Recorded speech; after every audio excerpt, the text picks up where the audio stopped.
Hey, how are you doing? Happy Wednesday. Today is the fifth episode, and being number five, I want to dedicate this video to my sisters. I have four younger sisters, it's five of us, so that's why I want to focus on them in this video.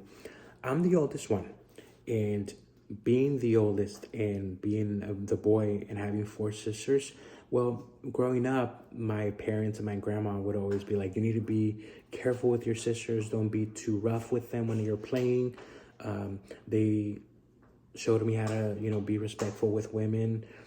And so I always have that with me where I feel like I'm protecting sometimes. And I've never been overprotective with them. I feel that we have a great communication.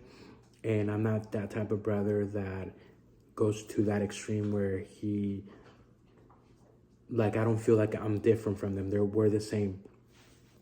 And the dynamic that I have with them in the trust, the connection, I'm not sure if it has anything to do with me being a gay man. I'm not sure if I were to be a straight heterosexual man, if things would have been different. But maybe it is a big part that the relationship that I have with each one is very different. With Mayra, she's the oldest one out of the girls. So I feel that the bond that I have with her, the connection that I have with her is that I know just by seeing her facial expressions what she's thinking, what she wants to say. And I feel like I know how to speak to her for me to actually get in there and be like, this is how it is. There was one time when we were little, I'm not sure how young we were, but we were outside and we were messing with my grandpa's, mi abuelo's, tools. So he didn't let anyone touch his tools. I'm not sure what Mayra did, but she broke his magnet, those magnets that look like a U. She broke that magnet and he was really upset and he was like, go get your sister for me. I'm gonna spank her. He wasn't gonna spank her, but he was just saying that. So I remember Mayra took off running down the street and I went after her. And she went to the next street and I was like, wait, I'm walking with you. And then we walked together and we took a while to get all the way back to our house. And then when we got to the house, we went through the back door, I think. And my grandpa never got her. And then after that, with Esmeralda is the first one that became a mom.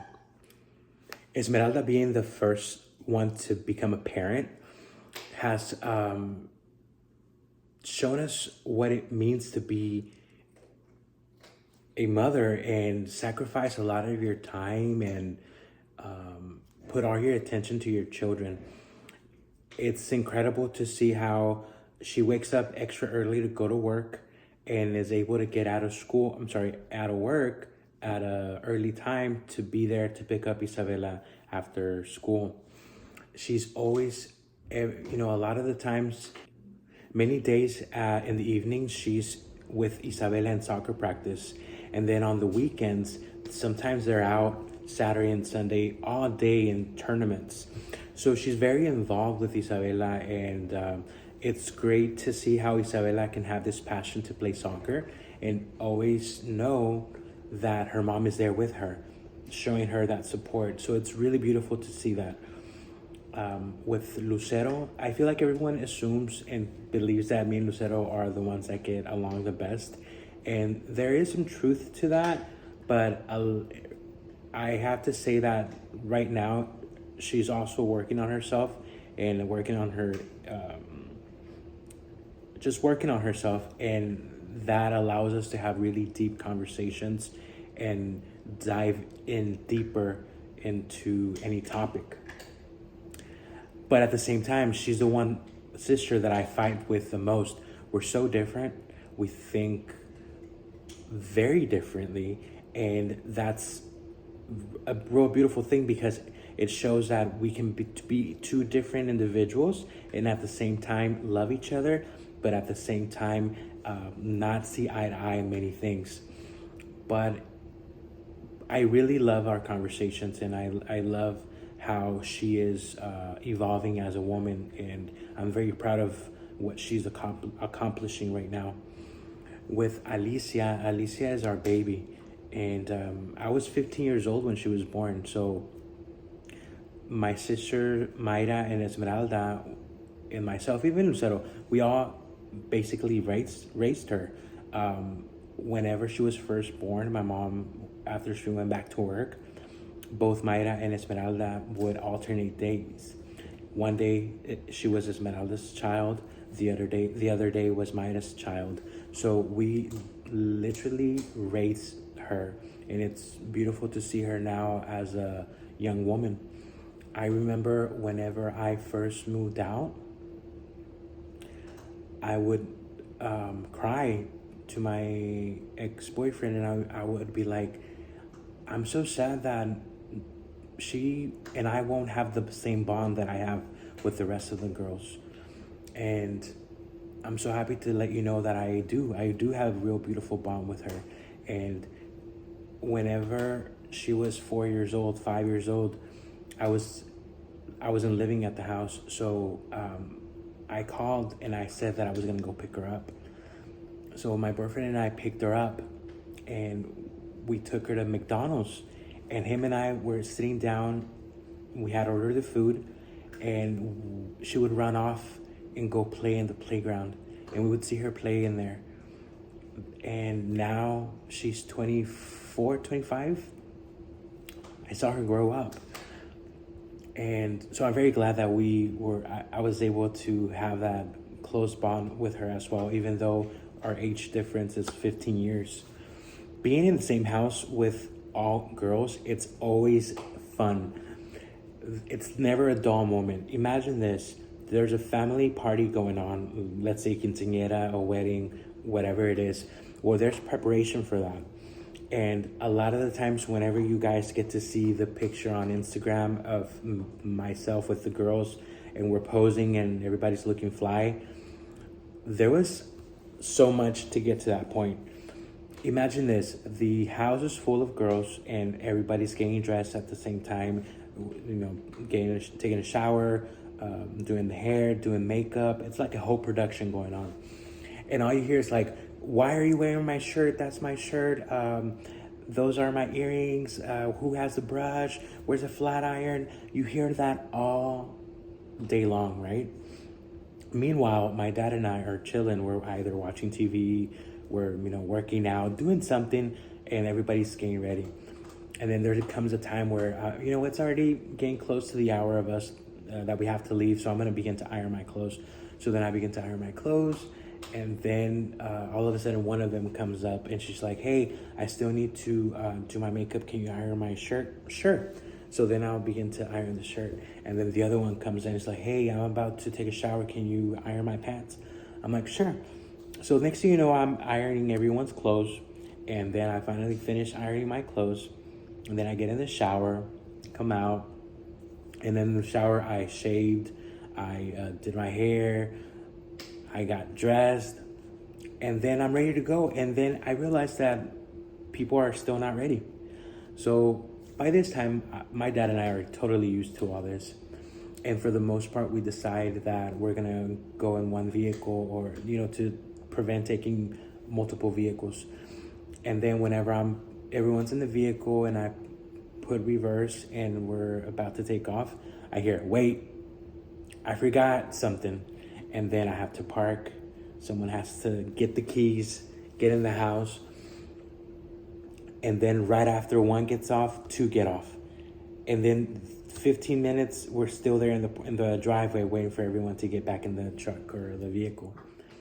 And then we finally make it to the destination, and we always say, hey, let's have a good time. Let's not argue. Let's not fight. Let's enjoy ourselves. But I'm not sure if this happens in every household or if it's just with me and my sisters. But there's always one that has to mess things up. Not mess things up, but there's always one that is not on cue with everybody else. Like if the five of us, there's always going to be one that is not in the same queue as everyone, okay? So whenever we begin to notice, we're like, I wonder who's going to be the one that's not going to be all in today. And by that time, we already have an idea because in those previous hours, that one person has been demonstrating, they have an attitude, they're cranky, they're a little standoffish. And let me tell you that many of those times it's me. So it's not just them. So then we begin to say, who do you think it is? And I'm like, I think it's going to be her because she was acting this way. And like, yeah, you're right. She was being moody this morning. So it's pretty funny because we begin to make fun of each other. And then finally, the bond that I have with them, I feel that I've been able to create very beautiful friendships with women. And one thing that I notice about women and girls in general is that a lot of the times it can be a little bit complicated. Like the dynamic between women, it's really complicated sometimes. And I wish that if girls would get along better and unite, I feel like they would be able to conquer so much. And a lot of the times, women judge each other very harshly. So one thing that I discovered is that whenever a girl is maybe quiet or not as outgoing as everyone else, and maybe she's not that welcoming, a lot of the times they get judged and they automatically be there. People try to avoid them. And I've discovered that whenever you take that first step to speak and show them a sense of trust, that they'll open up to you, and you realize that there was nothing wrong. They were just shy. But then no one takes that time to really talk and be themselves automatically. So you lose that chance to actually get to talk to a really cool person. So I try to do that as much as I can. I automatically try to show myself as I am and demonstrate trust. That way they can open up to me and they can just put all those walls down and show me who they really are. We tend to forget that a lot of the times people have been hurt in the past and they walk with the shield. So whenever you go past that, you discovered a really great person. And I have so many great friends that are always there for me, and they're women, and I love that. I'm not sure if it's the fact that I'm a gay man that I have this connection with the girls and with my sisters. And then I sometimes ask myself, man, if you would have been like straight, I wonder if in the way that I think, but in a straight man, I feel that I would possibly be like a perfect candidate for a girl. But that's not the case. So I will stay with all the friends that I have that I love so much. And one thing that I love about my sisters is that they each have their own group of friends. Mayra has her group of friends. Esmeralda has her group of friends. Lucero has a group of friends. Alicia has her group of friends. And I have my group of friends. But at the same time, I love all their friends. Like they're great people. I love how they all get along, and it's beautiful to see that. And the girls and I, we've traveled here and there to different cities, just ourselves as siblings. Not as much as I would want to, and I feel that this 2023 might be the first year where we strictly just do sibling trips. And I feel that it's going to open up this whole new dynamic where I'll be able to capture those moments and actually show everyone what our trips are going to be like. I know that we can party together. I know that we get along we know how to be with each other. So it's going to be good. Mayra is a new mom. Mila is 2 years old. And I always knew Mayra was going to be a great mom. And whenever I see Mila, she is born a day after me. So I'm born September 2nd. She's born September the 3rd. And Isabela is born September 9th. So my two nieces are Virgos like me. But whenever Mayra we first found out that she was pregnant, it was a lot of joy. And you should have seen us. It was like we were all huddled with each other, jumping up and down. She was so scared. She was crying out of like, she was scared. She wasn't expecting it. But we were there to show her support and show her that we were it was gonna be okay. And when this happened during the pandemic, so there was a lot of the moments where she couldn't really come to the house because she was in her apartment. And because the whole COVID, we just wanted to make sure that she was safe. But whenever Mila was born, and now that we've seen her grow 3 years, so almost 3 years old, it's incredible how life before her was, I guess, it was life. But now having her, like, she's an addition to our family. It's incredible what a new baby does. And it's like we all look forward to calling her FaceTime and seeing her, and now she's already talking, so she's like, uncle, uncle, uncle. So it's beautiful, and I can't wait. And let me tell you, so I have Isabela, now Mila. I'm ready for more, and I hope that before I never felt that, but I've heard that you that you love differently or whatnot. But I was like, I love Isabela, of course, so much, but I also love Mila a lot. And that's another, whenever you have love for your siblings, you're gonna have that love for your nieces and nephews like if they were yours. So I can't even imagine what it's gonna be like whenever I have kids on my own. Like, I love Bella and Mila so much, and whenever I think of aunts and uncles, we're the closest thing to their parents.